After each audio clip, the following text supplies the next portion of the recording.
Assalamualaikum warahmatullahi wabarakatuh.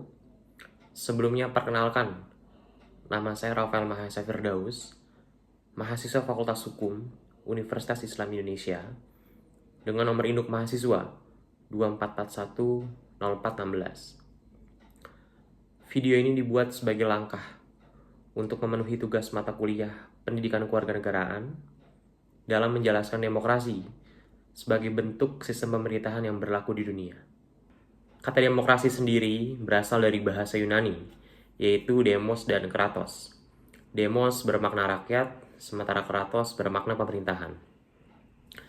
Demokrasi sebagai sistem pemerintahan mengizinkan, memberikan hak dan kebebasan kepada setiap warga negara untuk berpendapat dan turut serta dalam setiap keputusan yang diambil di pemerintahan.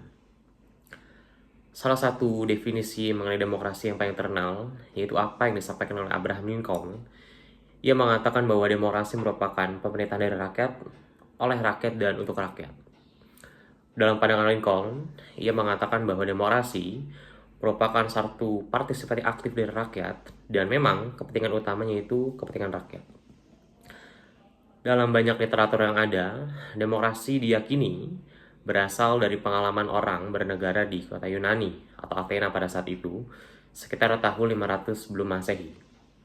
Kemudian itu semakin berkembang ketika disamakan oleh beberapa gagasan dari beberapa tokoh, seperti Thomas Hobbes, John Locke, Rousseau, dan Montesquieu, dan itu menyebabkan lahirnya dan tumbuh kembangnya demokrasi dan konstitusionalisme di Amerika Utara dan Eropa.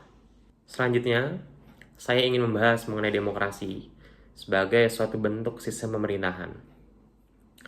Demokrasi sebagai suatu bentuk sistem pemerintahan dapat dimaknai sebagai pengertian awal yang dikemukakan oleh para ahli dan tokoh sejarah, misalnya Plato. Plato mengatakan bahwa ada 3 sistem bentuk pemerintahan yang efektif, di antaranya monarki, aristokrasi, dan salah satunya demokrasi. Ia mengatakan bahwa demokrasi di sini memang sangat penting sekali ketika memang diefektifkan untuk dapat diterapkan. Mengapa? Karena di situ kepentingan rakyat itu diutamakan. Dalam pandangan yang lain, demokrasi di sini juga menekankan kesetaraan hak dan kewajiban sehingga dapat memberikan perlindungan kepada seluruh warga negara. Lalu, dalam perkembangan yang berikutnya, saya ingin membahas mengenai demokrasi sebagai sistem politik. Demokrasi tidak hanya sekedar dapat dipandang atau dipahami sebagai sistem pemerintahan. Dalam hal yang lebih luas, demokrasi juga dapat dipandang sebagai sistem politik.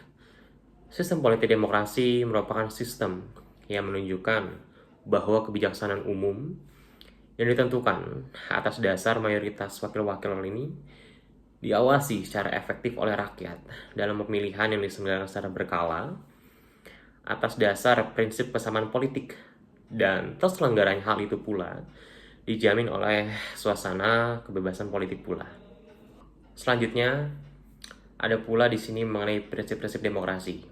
Di antaranya yaitu, pada sistem demokrasi, pembagian kekuasaan eksekutif, yudikatif, serta legislatif berada pada badan yang berbeda.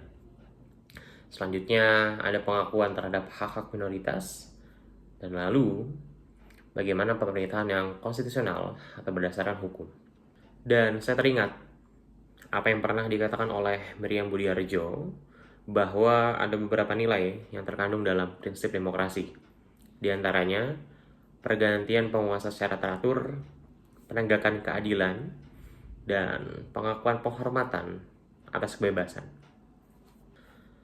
Terakhir, saya ingin membahas pula mengenai bagaimana praktik demokrasi yang memang secara realita terjadi di negeri kita ini. Muhammad Hatta pernah mengatakan bahwa prinsip demokrasi ini telah berurat akar sejak dahulu kala di setiap pergaulan hidup bangsa Indonesia.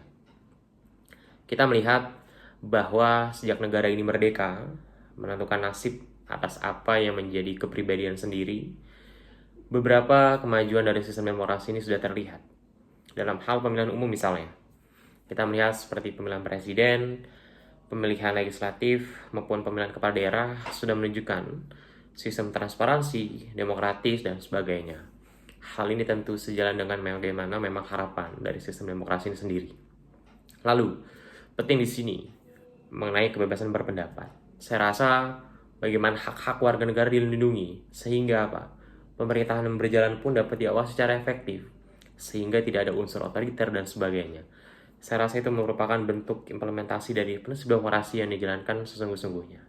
Dan saya banyak berharap bahwa ke depan dalam pemerintahan akan datang dapat pemerintah ini bekerja sama menentukan nasib yang memang sejalan dengan aspirasi rakyat ini sendiri.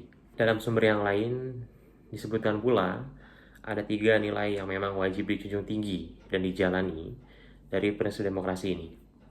Yang pertama ada kemajemukan, yang kedua ada gotong royong, dan yang ketiga ada perbedaan pendapat.